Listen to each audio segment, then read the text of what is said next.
We're here today with Mr. Kevin Thieneman, Vice President of Global Strategy and Aftersales for LiuGong. Mr. Thieneman, what are your impressions so far on this world's largest exhibition? It's very impressive. Everyone's here.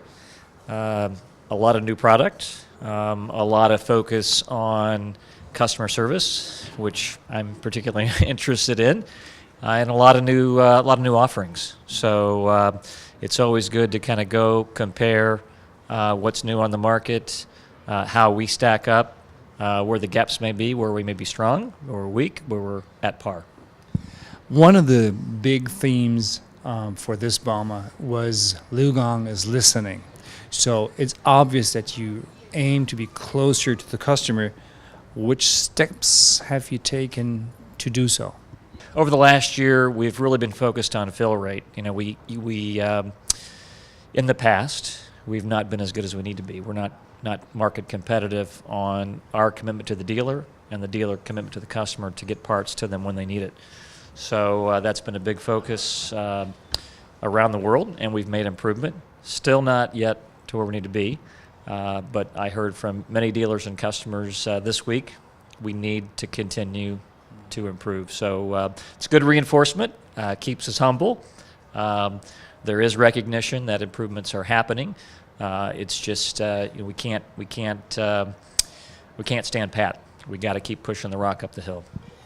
So you're overseeing the after sales. What's LiuGong's strategy in the after sales market worldwide? So it's a bit of a short-term, long-term, mid-term, long-term. On the long-term side, we're talking to all the product groups, making sure that they're thinking about their product support strategies for the long term in terms of their product strategy and the interface with the aftermarket and the dealer. So I just sat in a gate review for excavators as an example a couple weeks ago, and we talked about customer expectations. This was for one of the larger excavators, which obviously is going to be in production applications. So for those customers, they need a machine to perform every day when the key turns on. It needs to work the entire day. So it's very important that we design the machine for service, easy service, ground level service. We design the machine so that the dealer can easily repair it, and that we design it in a way that we know which parts are ours, which parts come from suppliers, and that we line it up for success. I'd say that those are early innings in that process for us. It's a big change from where we've been. On the short term, it's been all about getting suppliers to deliver to the aftermarket. We sort of train suppliers that it was you get a trophy if you deliver on time to the factory, never mind how you deliver to the aftermarket. And we told them last year both are the same. Aftermarket and production, equal importance. So if you deliver to one and not the other, you don't get an award. It's got to be both. And so we saw a big improvement last year. In the midterm, it's more about processes. We need to improve our process in terms of the way we forecast. So today, a lot of that's manual processes. We need to get that automated so that there's less manual intervention, less chance for error. So there's tools out there today that many of our competitors are using that look at not only historical usage, but also based on machine and what we predict, so that we make sure we have the right part. And automating that's going to improve our chances of success. In the upcoming 30 years, the BRIC countries will be much more wealthier than all of the other countries, it's said. I suppose that after sales in those markets will be climbing and being more and more, or having more importance. Tell us a little bit about that matter. I would say that every customer wants to make more money. That's a universal truth. So, you know, whether you're in a developed market or developing market, customers need the machine to run.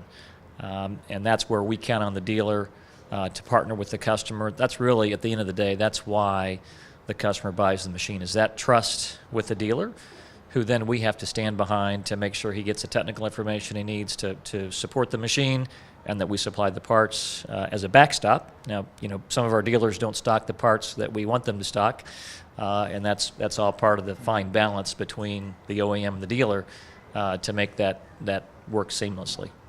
And if we look into those local dealerships, how do you control the efficiency of those? It's all about leveraging technology. I mean, we have a process now to grade the dealers, so low, medium, and high, in terms of their capability. So do they have all the tools to do the job, to support the components in the machine? Are their technicians capable? And this is all about investing. We want dealers who love product support as much as they like sales and marketing. You know, it's easy to fall in love with the high that you get of selling a machine.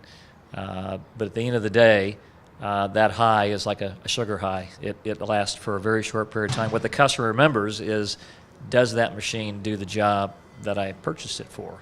And that's all about us showing up every day, standing behind the machine, keeping it running, whatever's required.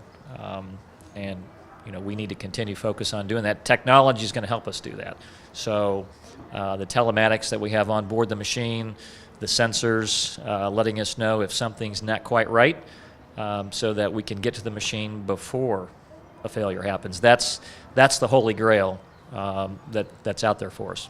Just pretending I'm a customer of LiuGong. So my point is all about TCO, earning a construction equipment machine. So I'm looking at the life cycle of my machine that you delivered. If we look at that, how do I get support from LiuGong? So that's a great point. So TCO, you start with the acquisition costs, and obviously we're very competitive when it comes to that. But if you look at how the machine operates, you know, are you going to get the value proposition of a machine working 2,000-3,000 hours a year? We've got a demonstrated track record of that as well. And so then it becomes down to, you know, is it reliable support? And that's where, as you go global, that's a big challenge for all OEMs, including LiuGong, about whether you're in Italy, India, or Indonesia. You know, do I have the right support network out there? And in some cases, you know, we have to step up and maybe do more than we would otherwise normally do. And then on the back end, it's the residual value, which again is our responsibility to make sure we're investing in the brand, so that when these machines come on the used equipment market, we either keep it in channel, or if it goes outside the channel, people know who LiuGong is and say it's a reliable, durable machine. I can get good second life out of that machine. When I look at the industry, digitalisation seems to be the next big thing. What's LiuGong doing in this matter? So it's different for different markets. In China, we've made quite a lot of progress. We've got probably 100 lines of data that come off each machine, and we're constantly analyzing that data. We need to do a better job of analytics, and that's kind of the next step for us. We have the data. Now we need to turn it into customer value. And we're doing some of that now. I'd say we're probably in the early to mid innings of that 9-inning game. And so we're getting after that, and I think we'll see some good progress over the next couple of years in that space. Outside of China, in places like India, Europe, and North America, we're taking use of third-party systems, Topcon, Trimble, et cetera. And in those cases, you know, we still have a relatively small field population, and so we're trying different things, different techniques to make sure that we're able to connect the dots. And in some cases, you know, we have to, again, like I was saying earlier, we've got to stand behind the dealer and help them be that trusted advisor to the customer. And sometimes we have to interpret the data. It's more than what we would like to have to do, but that's what's required here in the early stages of the process. But the future is clearly solving the problem before failure, and that's where this industry is going, and that's what it's going to take. That's what's going to separate the winners from the losers. Can you tell us about any further or more trends in the after-sales market that are there for the next, let's say, 5 or 10 years? I'd say there's several. First is automation, so autonomy. You know, we're going to look at taking autonomy into the parts warehouse so that we can error-proof some of our operations. There's nothing that makes a dealer more angry or more upset than when they order 100 parts and 99 show up, and they turn to the customer and say, I have all but one of your part. And sometimes that can be an error on our part, that we picked the wrong part, or we didn't do a good job of having the part on the shelf. So we need to leverage technology to include the fulfillment process. Secondly, and we talked a little bit about this in terms of the telematics and digitalization, is ensuring that on the analytics side, that we're connecting the dots to serve the customer, but then also looking backwards, taking that into our product development process as well as our current product process of solving problems, upgrading parts where we need to, but then also looking at our next generation products to designing around those problems, avoiding those problems. And sometimes that's easier said than done, but that's where the industry's headed, and that's what we need to embrace. Thanks for being with us and share this information with us. Thank you.